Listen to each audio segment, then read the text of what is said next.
Good morning. Good morning. Score! This is my second trip here, so that's all I know. So thank you all for coming this morning. And hope you had a coffee, otherwise there's some more there. So we'll take an hour. I have my friend with me, Jason Gray. And so we'll talk about what we've been doing with AI and actually show you how we do it so that it's not a theoretical conversation. We did write the book, What's Next for You? So do get it from Amazon and do give us a good review. Now, reason why we got so interested in AI, that for me personally, I didn't have enough NI, natural intelligence. And this was here and available to do things that I couldn't do at scale. And that's what we'll discuss in the next half hour or so. So we'll give you some of our thinking around how we look at talent management and employment. Jason will actually show you some of these concepts in action. So quick thing about our background, we are based in Silicon Valley. Our founders actually come from Facebook and Google. They are renowned machine learning and AI experts. You've all been using their products. So the personalization at Google was done by our CEO. The recommendation of YouTube was done by our CTO, Varun. And the Facebook newsfeed was also run for 6 years by Varun, who was a CTO at Eightfold. So a lot of depth there. And in my opinion, some of these applications were built taking a look at all this content that people upload on YouTube and Facebook. To me, most of it is nonsensical. But they're able to make sense out of it and see who else will be interested in that. So the three things that come out from all of their work in the past 10 years or so at scale are search, recommendation, and personalization. Those three things we are now applying to people and jobs. Our mission at Eightfold is to solve employment for everyone. We want to solve employment for everyone. About 7 billion people in the world. If you take out the elderly and children, that leaves about 3 odd billion in the workforce. And we want to use AI to do the best possible job of giving them the best opportunity that they want.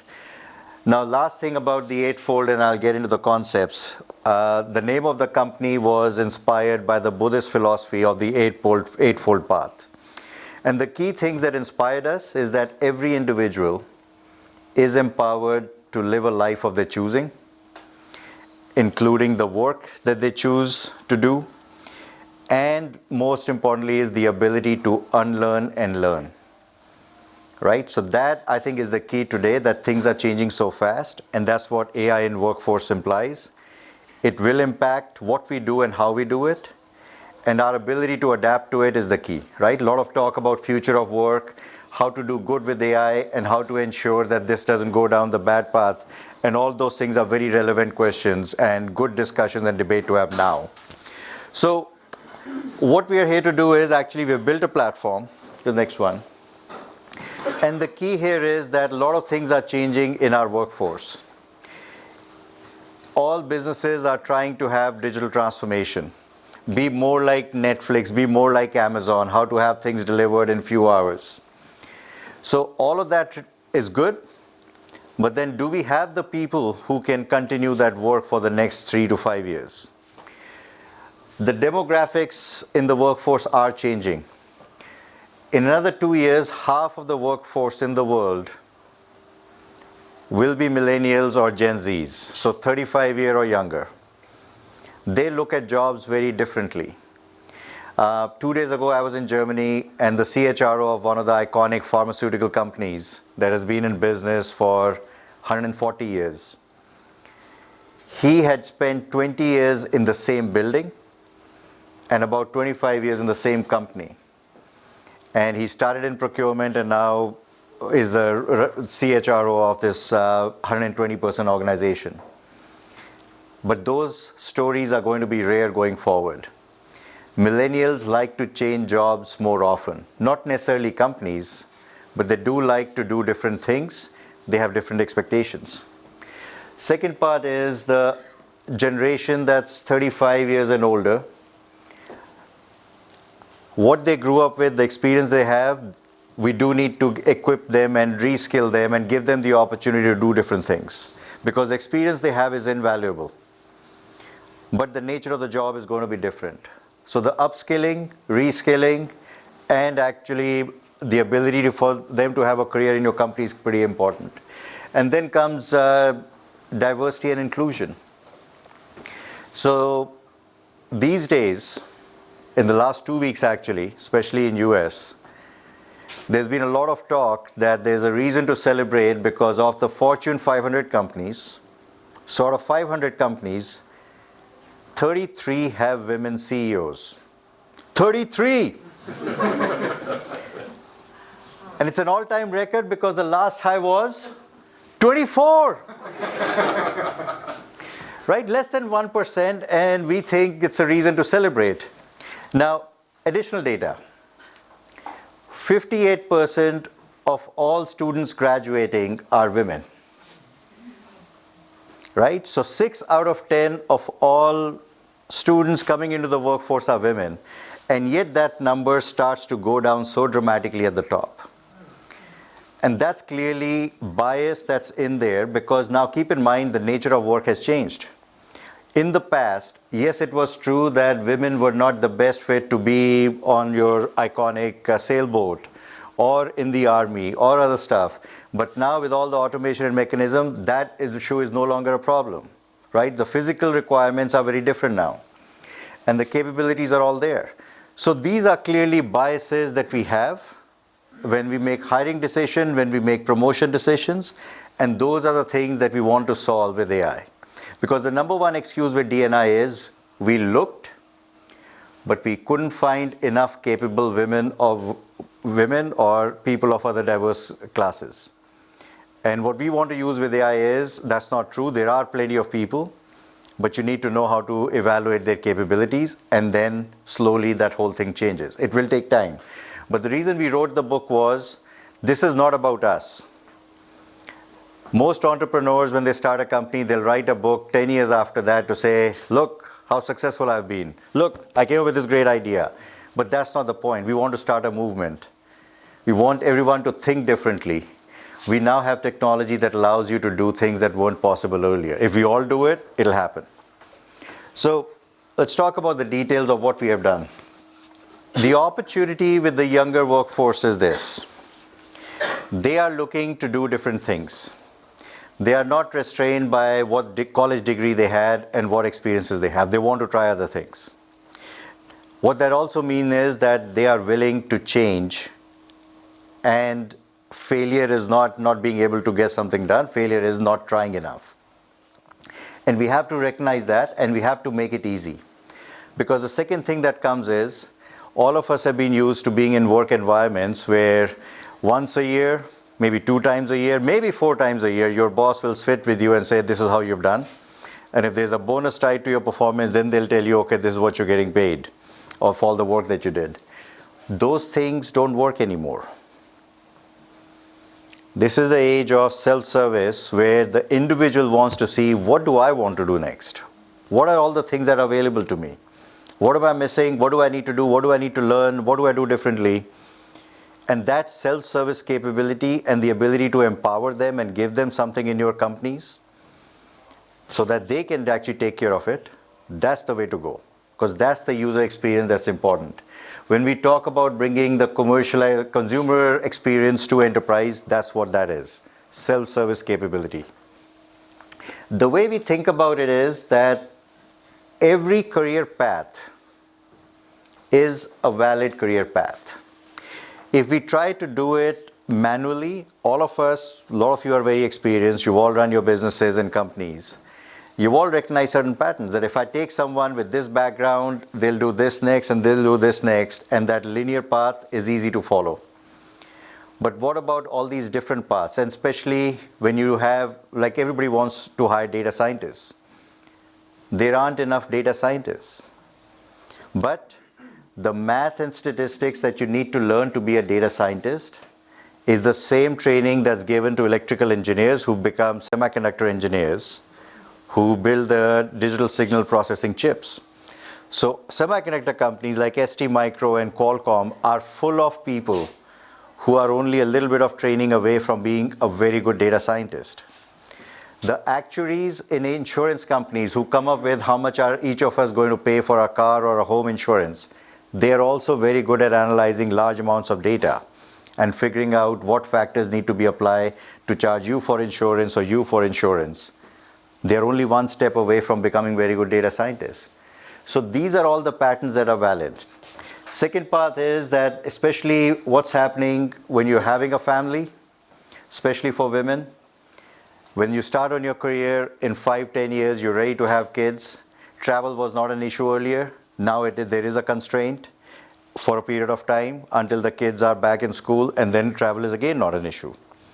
So make it easy for them to move into a role where travel is not a requirement, and then bring them back into the workforce, right? Think about it.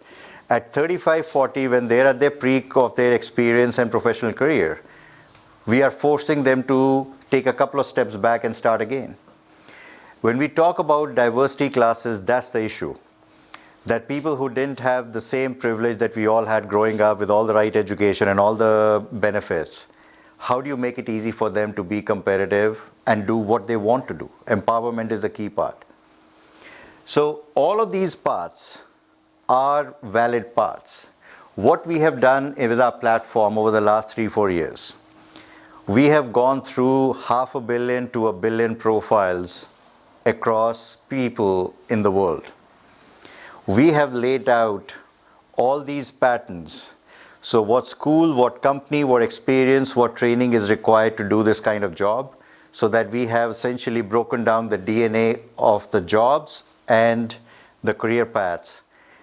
And we are able to predict with 91% accuracy the next 2 jobs over the next 5 years for an individual inside a company.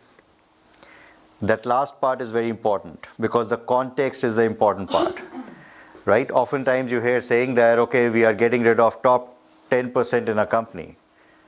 Why? Or bottom 10% of the company. Why are they in the bottom 10? In what context, right? Everybody is good for a certain job. We haven't done a good job of putting them in a position to succeed.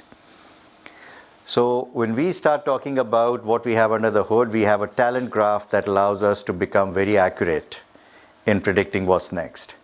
And we had an opportunity to actually work with AI Jobs, and you'll hear from them later today as well. So this is a fantastic project here. That how do we help people with disability get back into the workforce? Because it's a great opportunity for them to get up in the morning with a purpose, something that is that fits with their capabilities. And it's also good for the government to actually help more of the citizens back working. Now that can be done for everybody that has a disability, right? So make it easy for the counselors, make it easy for the individuals. Nobody likes handouts. They like to be treated with respect, that what they're doing is good and appreciated. That's essentially the power of the platform that we are starting to bring. So in our opinion, every company should think about having their own talent network. Now, most of the time, people live within 20-30 miles of work. So pick any company headquarters, wherever they're employing their people. Most of the workers are living within a small geographic area around it. So the people that matter, everybody who's interested in working for your company, and everybody that you would be interested in hiring at some point, you should know about them. Our experience is that any company that has been in business for 10 to 20 years, your talent network should be about 150 to 200 times the number of employees in your company. And if you have 10 to 20,000 people, that will refer to about 3 to 4 million people in your talent network. So think about, let's take 10,000. Maybe you're growing at 10%, and between the new hires and people leaving the company, you need to hire 10 to 15,000 people or 1,500 people every year. Now those 1,500 jobs should now be compared to current profiles of 4 million people in your talent network. Manually, not possible. With AI, piece of cake. Right? That's the whole opportunity. That can we do this matching every single time with accuracy? So that as hiring managers, you know exactly that, yes, there's enough talent available. Now I can actually cultivate that talent. I can hire them. I can do, because we are able to cut down this whole thing of finding the right people by 90%. So when we talk about what AI can do for you, these are all the things that are, I mean, what's the difference? You've done it 20 times anyways this week. So there's nothing new. Let somebody else actually do all the work for you so you can focus on the people aspect of it, right? So every company should have their own talent network. And then you also reduce the spend outside in advertising jobs and all that stuff. And we'll show you how now you start applying the matching in all the various cases. So to us, talent management is a single problem. Especially when you get to large organizations, they have different systems and people for hiring, different systems and people for retention, career planning, someone else responsible for diversity, someone else responsible for university hiring. None of them actually communicate with each other. You keep hiring on one side and you keep losing good people on the other side, right? So that to us is why you have so much inefficiency. The market opportunity for talent management is about 400 billion. And it's all money being wasted. That money should be spent on people, not on people looking for people. Right? Think about it. If you could invest that kind of thing in education and helping their careers and giving them career paths, you're absolutely changing. Right now, most of the money is spent just wasting money outside with LinkedIn, with Glassdoor, all these other services outside. Guess what? There are only so many people. We should know who they are. So we're not wasting money on the same information. So to us, all of these things are possible because if you have all the data available to you, and when you create a new job opening, you can first see, hey, is there any one of my current employees who would be a good fit for this? Is there anybody who has been interested in trying to do these things? I should check with them first before I go outside. If there are people of diversity background, if they need to be promoted into that role, let's do that first. That's how you change. That's how you accelerate change. And it's already happening, right? So it's all about breaking old habits. Then comes the other part, that there aren't enough people. Europe has had a declining population for a long time. There just aren't enough people, kids being born. In US also, there are more people above 65 than below 5. So the problem that China has when they tried to control their population was not enough children, and now they have an aging population and not enough for the workforce. Plenty of work, not enough people. Europe is running into the same challenge. US is running into the same challenge. There aren't any more people. So now when we talk about how do we have more women being CEOs, or how do we have more veterans, or how many we have more of this, issue is if you haven't done enough, you have to look for potential. What are people capable of? And if you are accurate in identifying the capability, then it's very easy to put them in a position. And if they need some training, just do that little bit of training. Much easier, much faster to set them up for success.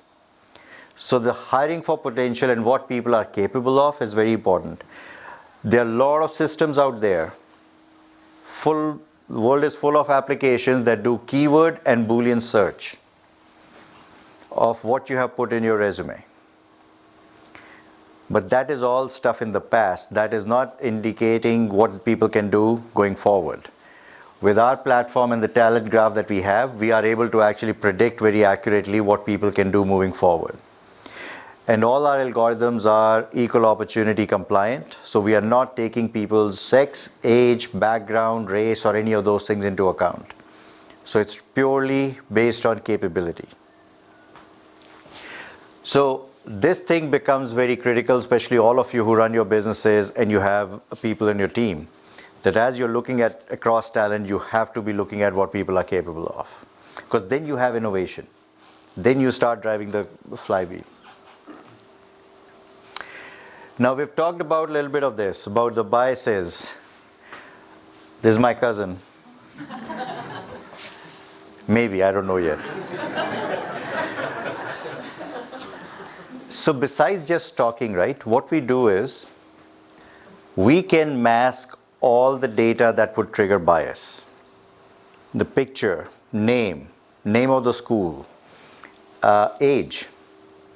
Ironically, in Silicon Valley, the chances of a 50-year-old white software engineer getting a job with Google or Facebook is somewhere between 0 and none. If you get a chance, walk there through their campuses and you'll see what I'm talking about. If that isn't ageism, I don't know what is. Right? So unless you were acquired or you've been there for a while, you didn't get there because after you were 50. And a lot of the times when people apply, no one gets back to them. They upload their resume, no response. Why? Because they're getting such a volume that no one has the time to go through all of them. So then they're just scanning for the highlights, right? Good schools, good colleges, and good companies, and they just look for people at the top. People at the top don't have an issue getting a job. It's the ones in the middle that don't have that same opportunity. So we can mask all the data that triggers bias.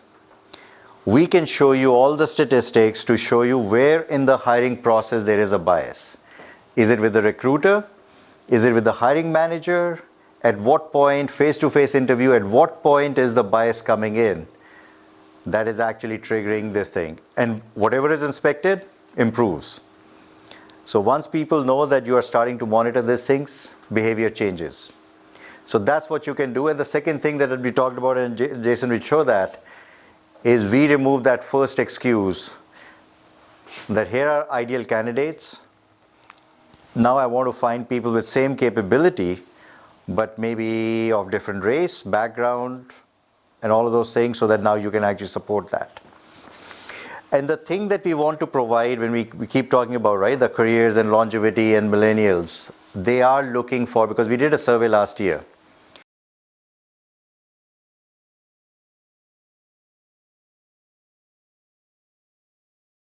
But only 54% said that they wanted to change the company. What that means is if they can have that change of job within the company, that's the preferred route.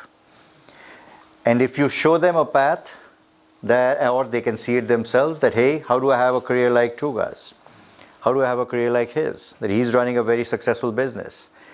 And then the system can tell me that, okay, you need either this kind of experience or this kind of certification or degree or training, and then this much experience, and then you are capable to run a business like he has been doing.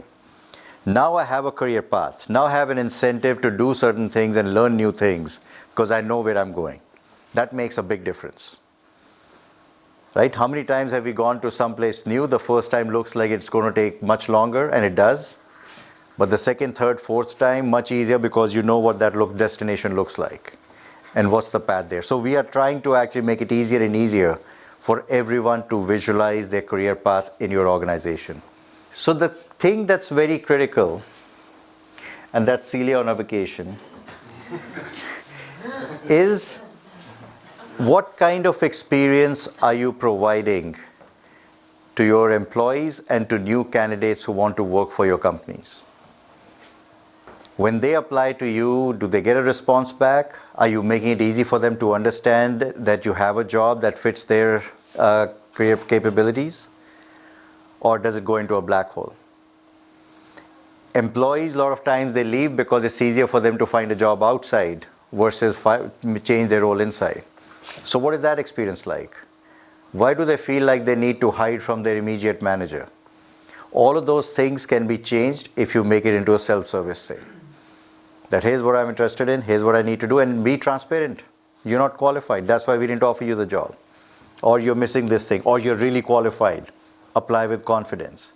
And in a second, we'll show you how this thing works. So there are 4 things that we do very differently.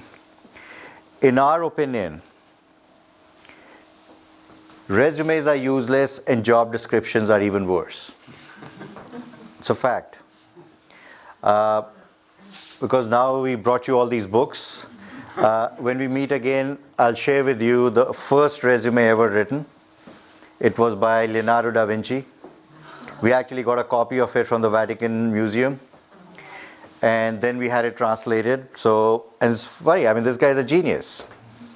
But if you read what he wrote about his own capability, his own resume, it was basically that he could be a defense contractor. He could blow up things, he could make bridges, he can blow up bridges. And at the end of it, he says, oh, by the way, I also know how to paint. Right? Nothing that said that this guy can create Mona Lisa. That'll stand centuries and centuries of appreciation. If he wouldn't represent his capabilities well, why are we assuming that 500 years later, all of us will be able to capture our capabilities and highlights in a 1 or 2 page format? It's not going to happen. So we provide you with an enriched profile. He's going to show you what does that look like. He's going to show you what does a good job description look like. If I was trying to hire you, I want to sell you on the company as well. That look, here's a great opportunity for you. You're going to do these things. You'll be working with these amazing people. And personalize it for everyone. Make everyone feel important and wanted. That's personally what I like about what all of you are doing, especially with the AI jobs, is we're there to help people. The fit should be easy. And then it's all about making them feel good about and inspiring them to take the next step. Second issue is what we've talked about. People don't leave their current job to do the same thing in the next role. But we keep trying to put them into the same thing. That, hey, you've done Salesforce administration, keep doing it for another 10 years. And why are you not so excited about it? What's wrong with you? Right?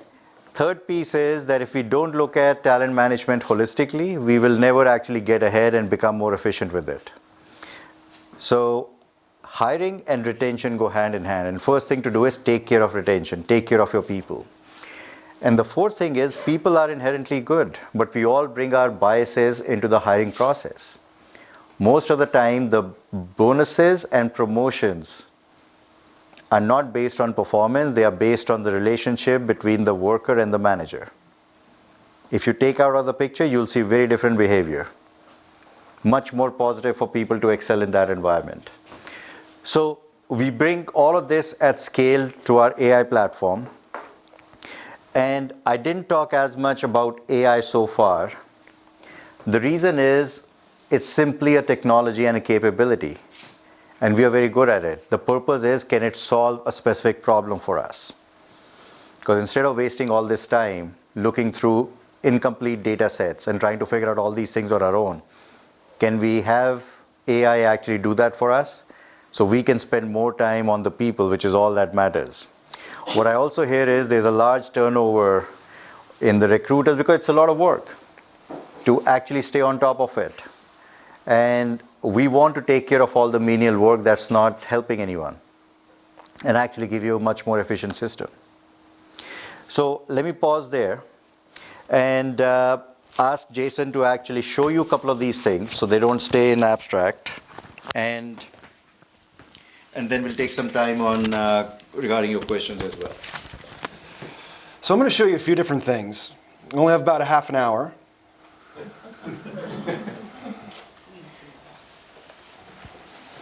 So the premise is efficiency. And so I'm going to go through a few different things. I always think of it as talent acquisition. We're trying to acquire talent. And if I'm a counselor working with agencies where I'm involved with NAV is one thing, or I'm an enterprise like ESSO and I'm an internal recruiter and I'm looking to find talent. So we're going to look at some of this day in the life that we see for the candidate as well as the counselor recruiter. The first thing we'll look at is the candidate experience, the 2-click apply, so that a candidate actually can find what's next for them. We'll look at this AI job, or the job calibration from artificial intelligence, and that building this recruiting bench is another element that people do using our platform. If they have an applicant tracking system in their enterprise, they already have tens of thousands, maybe millions of resumes. How can they sift through those and match them to current open positions? Or even employees that they currently have. Let's predict and make sure that we move people into the right positions so they don't attrit, so they do not leave. And we'll see how this AI is doing the job matching. It's used throughout. And also this the easy element of CRM. Because the AI is there, I'm more apt to use that candidate relationship management, notes, emails, and so forth, to kind of take my candidate along the journey to being hired. And then also looking at talent diversity.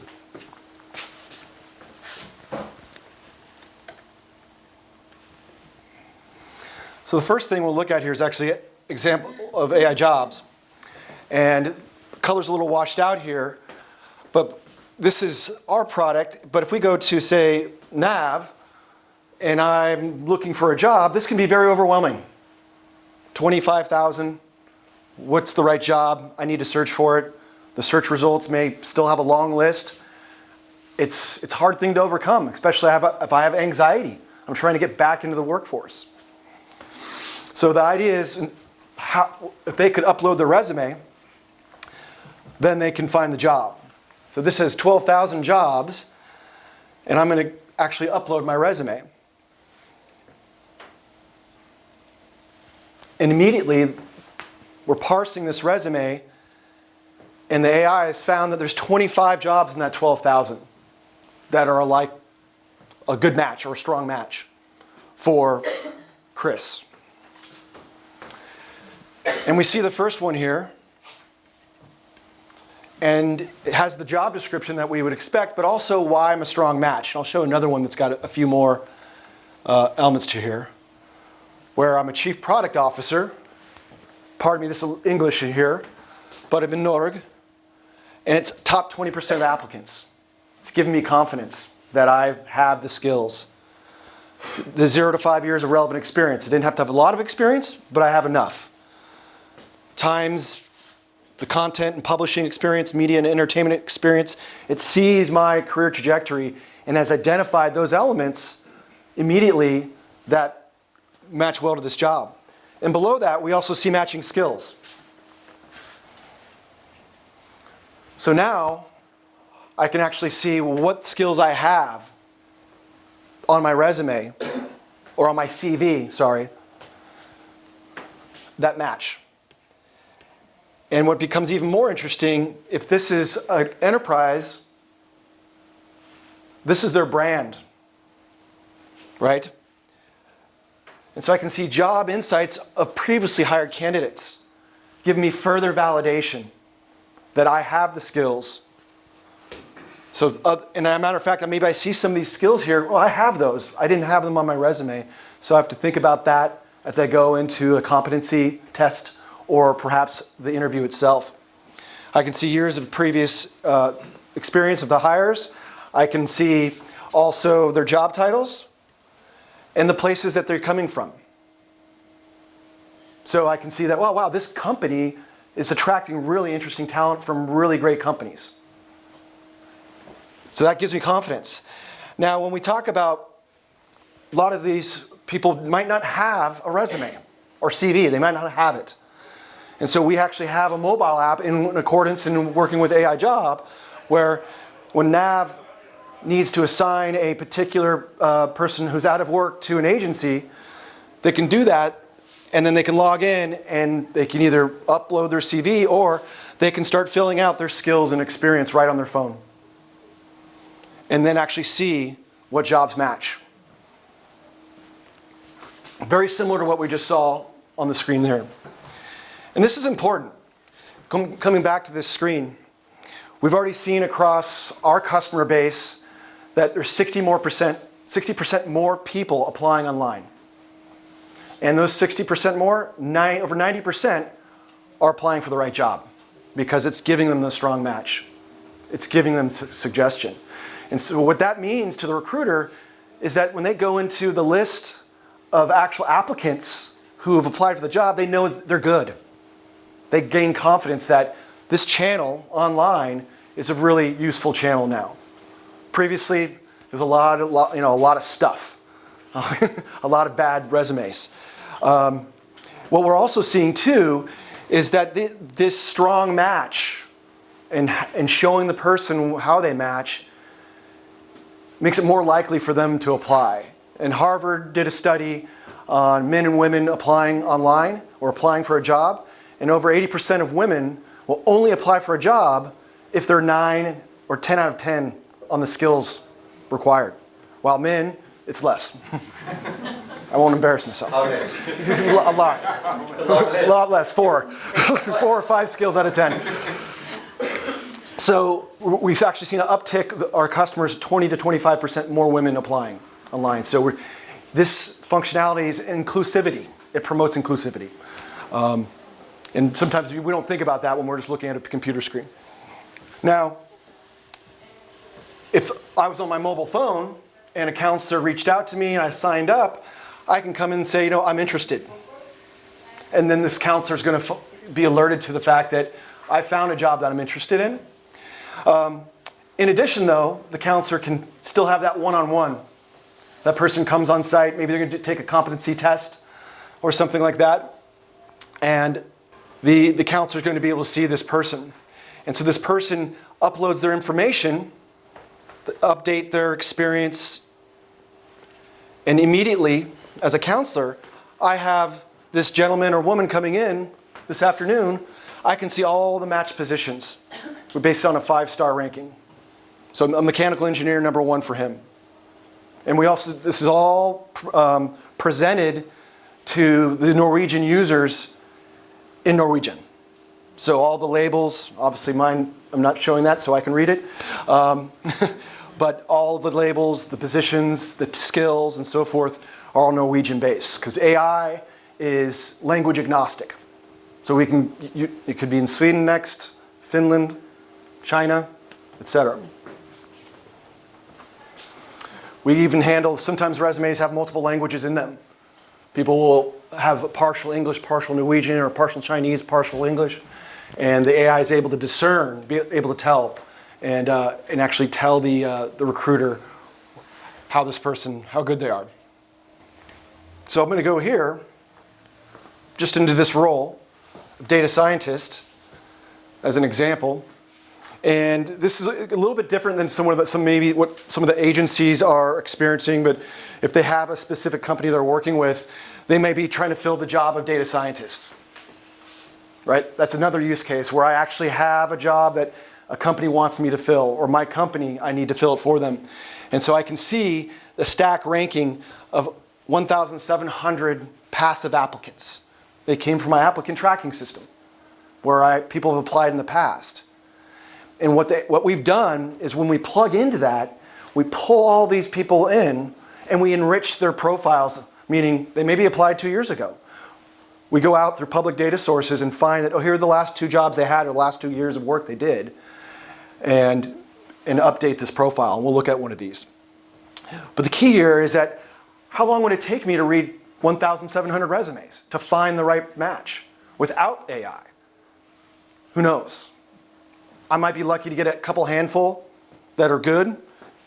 This way, I don't have to read. And that's where recruiters have really loved this, is that I don't have to read the resume. I don't have to source. I don't have to go out and try to find people. They're right here, stack ranked. And now I can hover over Jamie here and see that he or she has 5 years of relevant experience. They match the ideal candidate at 70%. So we might have people who work here, or we know, that are great examples of this position of data scientist. Or it could be a crane operator, or it could be a plumber. And I can see the skills, the title, school, work, experience. There's a variety of what we call machine learning models, and it goes through these billions of nodes of data to find what skills this person has, even if their resume isn't showcasing them, right? We actually will go into the data model and say, well, this person just showing that they worked 2 years here, 1 year here, 1 year, but doesn't explain anything they did. But we see those titles, and we go to that like company, and we find, well, these are the skills that those positions actually have, or the skills that they used to execute their position, to do the position. And so that's how we're enriching this making these CVs even more relevant to the recruiter. And I'll go full page here. And so this is, every time I look at Jamie, this person, it's based on a role. Right now I'm looking at Jamie for data scientist. So this data here is specific to that position. If I were to take Jamie, maybe go look at a, what's another title? Data engineer, this would be different because they're two different jobs. But the AI identifies that, well, they likely have these skills. These are skills you need to validate. They don't necessarily, they say they have those skills, but other people with the same career trajectory don't have those skills. So are they just padding their resume? So the AI can start identifying that for the recruiter to help them. And then missing skills. Here are the skills that are not on their resume, but we need them. So by going through this list, I can work with my candidate as I screen them or help them pick that job that's going to best fit them. And so without this would be blank, and I would just be looking at the resume, looking for jobs. But now with the AI, it's telling me exactly what are the strong skills, what are the ones that are missing, and how can I help Jamie maybe take courses through our agency to bring up those skills and reskill Jamie as well. As a matter of fact, we may find that data scientist isn't the right role for Jamie after all, after talking to him or her, but the AI sees that there's an engineering manager of merchant controls. That actually turns out to be the perfect position for her. And right now, as a recruiter, or I should say a counselor at an agency, for me to identify that second job, it's a needle in the haystack. But with AI, it's given me much more purpose and thus driving efficiency. And so what we expect to see is more and more people, period over period, quarter over quarter, or year over year, being hired more efficiently and placed much more quicker. So we can even lower the 2% of unemployment down to 1.5% and 1% and 0.7%, hopefully. And what's interesting too, this enriched profile, such as data scientists there at Bayes Impact, you see these little dotted pills, we call them, dotted boxes. He or she didn't talk about this company at all on what they did, but the AI identified, well, these are the things that are actually at that company. These are the skills for the data scientists. And so he or she, Jamie, likely has these skills. To think about this, over 500 million profiles that we've ingested. And when we look at these profiles, we're taking out the gender and personally identifiable information and just have the career trajectory, right? From university to where they are today. And that deep learning, only AI can do that. Taking billions and billions of pieces of data and finding these patterns. And just us in the room trying to do that on our own, we're going to be very inefficient and may never find the right job for someone. Or maybe they keep coming back, right? That's going to happen too with some of these candidates. It just wasn't the right fit. So now 3 months later, they're back in my office. 6 months later, they're back in my office. Another 9 months. But now the idea is that we're much more focused, much more precise as a recruiter, as a counselor. And this is what we call calibration. I'm going to move into calibration here in that it's no longer just this job description and a resume. It's what's the DNA of that job. Because generally you don't put all the skills on a job description. You put a few key ones, and sometimes it's poorly written, and a lot of times, well, men aren't reading them apparently, they're just applying. But the key is, if we can then actually do the DNA and understand the connection between the job and the CV, now we're going to be able to see why someone's a strong match, right? The 4 or 5 stars. And they're going to be able to see it too. And they're going to be empowered. So companies that also, when I uploaded that resume and I saw it went from 12,000 jobs to 25, now also think about internally. I've been at ESSO for 10 years. I don't really want to leave ESSO. It wouldn't be wonderful. I don't want to go tell my manager that I want to leave his or her team. But I would like to, set my career path further or further my career. So now, with this calibration, I can get a weekly or a monthly email that tells me relevant jobs for me at ESSO. And that empowerment now gives that user, that employee, a feeling of belonging, because they're able to go and say, oh yeah, I want that job. I want to apply to that job. And so we saw in one of our customers in the first couple months of using this Tata Communications, which does the fiber optic cables on the sea floor that links all of our continents.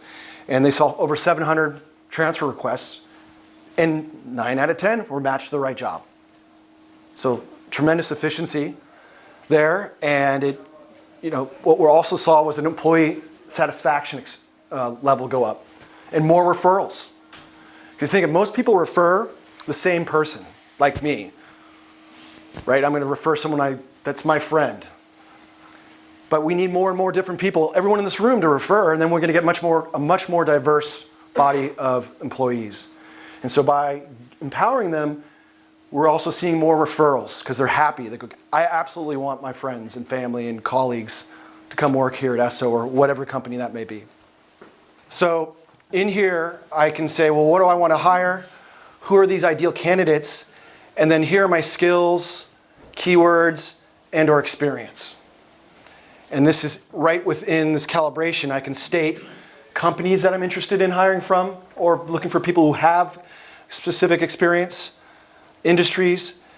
And when I click on any one of these skills or job titles that I add, I'm going to see the related skills.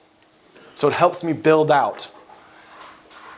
And then I also can start looking at other advanced options around schools, degrees, and so forth. And I'm going to look at an English one. I've got 4 different people that I think are perfect examples of who I'd want to hire.